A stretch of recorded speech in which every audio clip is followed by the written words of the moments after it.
주님께서 여러분과 함께 또한 사제의 영과 함께 마테오가 전한 거룩한 복음입니다. 주님 영광 받으소서. 그때 사람들이 마귀 들려 말 못하는 사람 하나를 예수님께 데려왔다.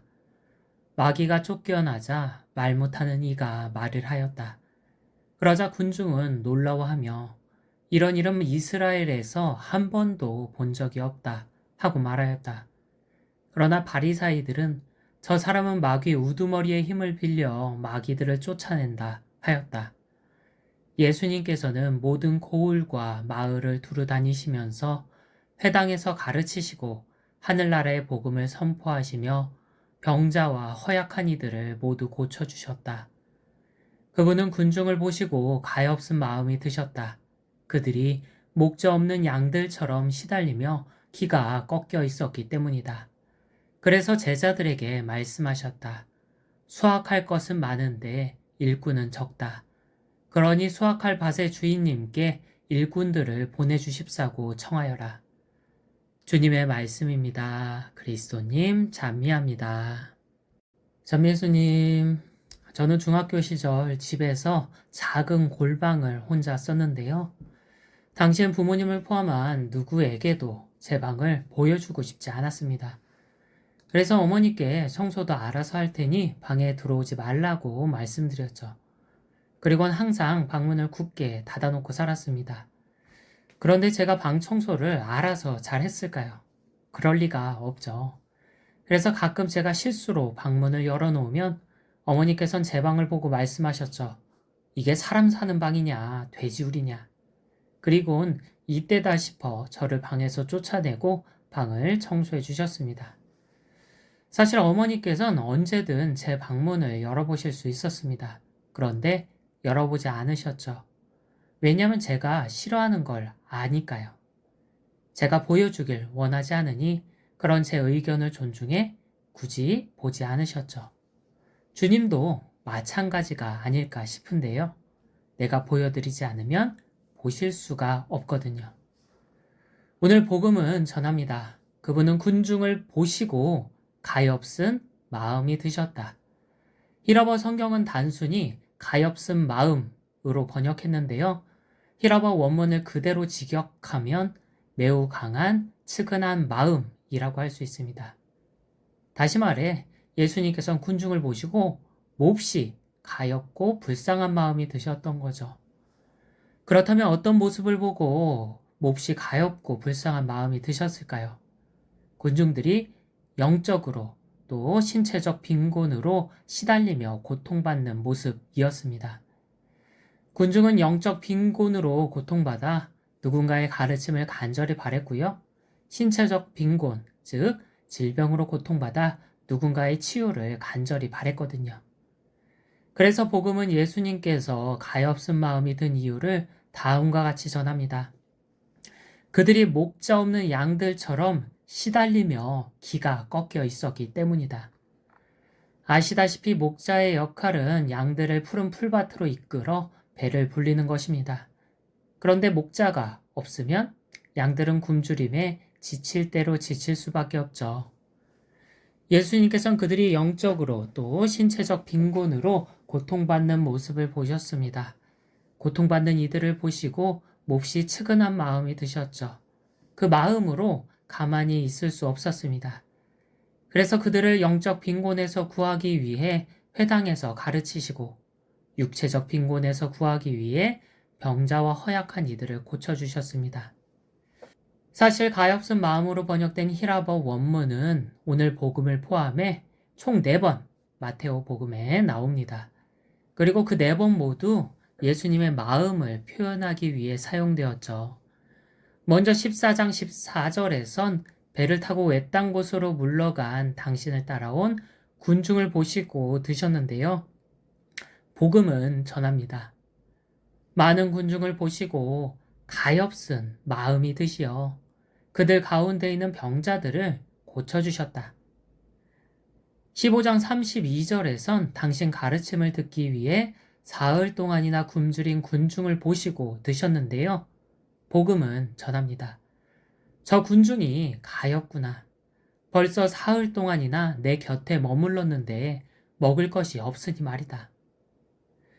20장 24절에선 눈을 뜨게 해달라고 간절히 외치는 이들의 소리를 들으시고 드셨죠. 복음은 전합니다. 예수님께서 가엾은 마음이 들어 그들의 눈에 손을 대시자 그들이 곧 다시 보게 되었다. 네 번의 복음 중 예수님께서 가엾은 마음이 든 공통점이 뭘까요? 먼저 고통받는 사람들이 예수님을 찾아 나섰고 자신이 겪는 고통을 예수님께 보여줬다는 점이죠. 예수님께서 그 고통을 보고 예외 없이 가엾은 마음이 드셨고요. 예외 없이 구원을 베푸셨습니다. 우리가 구원받을 방법이 바로 여기 있습니다. 주님을 찾아 고통받는 나를 보여드리는 거죠. 이 세상 누구도 고통받길 원하지는 않습니다. 그러나 이 세상 누구도 고통에서 자유로울 순 없죠. 내가 반기지 않더라도 어느 순간 불쑥 내 삶에 찾아오곤 하거든요. 때로는 영적인 고통이, 때로는 신체적인 고통이 불청객처럼 찾아옵니다. 물론 고통이란 불청객을 힘들이지 않고 쫓아낼 때도 있습니다. 그러나 때로는 어떤 방법으로도 쫓아내지 못할 때도 있죠. 그때 우린 고통이란 불청객에 시달리며 지칠 대로 지치는데요. 어떻게 해도 쫓아내지 못하니 모든 희망을 잃어버리고 절망합니다. 절망 속에서 우리는 어떻게 해야 할까요? 보여드리면 됩니다. 고통에 시달리며 지칠 대로 지친 나를 주님께 보여드리는 거죠. 잠시 눈을 감고 내 마음속 깊숙이 내려가 주님 앞에 서는 거죠. 주님 앞에 서서 뭔가 할 필요는 없습니다. 그저 서서 보여드리기만 하면 되거든요. 환자가 자신의 환부를 의사에게 보여주듯 그렇게 고통으로 아픈 나를 보여주는 거죠. 그러면 외딴 곳으로 물러간 당신을 따라온 군중을 보고 가엾은 마음이 드셨던 것처럼 당신 가르침을 듣기 위해 사흘이나 굶주렸던 군중을 보시고 가엾은 마음이 드셨던 것처럼 눈을 뜨게 해달라고 간절히 외치는 이들의 소리를 듣고 가엾은 마음이 드셨던 것처럼 고통에 시달리며 지칠 대로 지친 나를 보고 가엾은 마음이 드십니다. 그리고 그 가엾은 마음은 내 삶의 기적을 일으키기 위해요. 그런데 문제는 좀처럼 나를 보여드리지 않는다는 점입니다. 내가 기도하지 않거든요. 기도할 힘도 여력도 없다고 말하며 기도를 소홀히 하며 나 자신을 숨깁니다. 아담이 죄를 짓고 주님의 눈길을 피해 숨듯이 나도 그렇게 숨습니다. 나 자신을 꼭꼭 숨기죠. 내가 보여드리지 않으니 주님께서는 보실 수가 없어 가엾은 마음과 구원도 일어나지 않습니다. 그러니 내가 힘들고 고통스럽다면 더욱더 치열하게 기도해야 합니다. 고통 속에서 반복해서 외우는 거죠. 주 예수 그리스도님, 저에게 자비를 베푸소서. 그렇게 말하며 고통에 시달리며 지칠 대로 지친 나를 주님께 보여드리는 겁니다. 그때 주님께선 예외 없이 가엾은 마음이 드시고 예외 없이 나를 구해 주십니다. 물론 그 구원의 방법이 나의 기대와 바람과는 조금 다를 수 있지만요. 내 삶에 찾아온 고통에 시달리며 지칠 대로 지쳤다면 확인하면 좋겠습니다. 주님을 찾아 그분 앞에 서서 고통에 시달리며 지친 나를 보여드렸는지, 혹시 주님을 찾지 않고 그분 눈길을 피해 나 자신을 꼭꼭 숨기지는 않았는지, 내가 보여드리지 않으면 주님께선 고통에 시달리며 지친 나를 볼 수 없습니다. 그러니 기도하며 고통받는 나를 주님께 보여드리면 좋겠습니다. 주님께선 그런 나를 보면 반드시 가엾고 불쌍한 마음이 드시거든요. 그리고 그 마음으로 나를 고통에서 구해주시죠. 그저 나는 그분께 보여드리기만 하면 됩니다. 오늘 복음은 전합니다. 그분은 군중을 보시고 가엾은 마음이 드셨다. 아멘.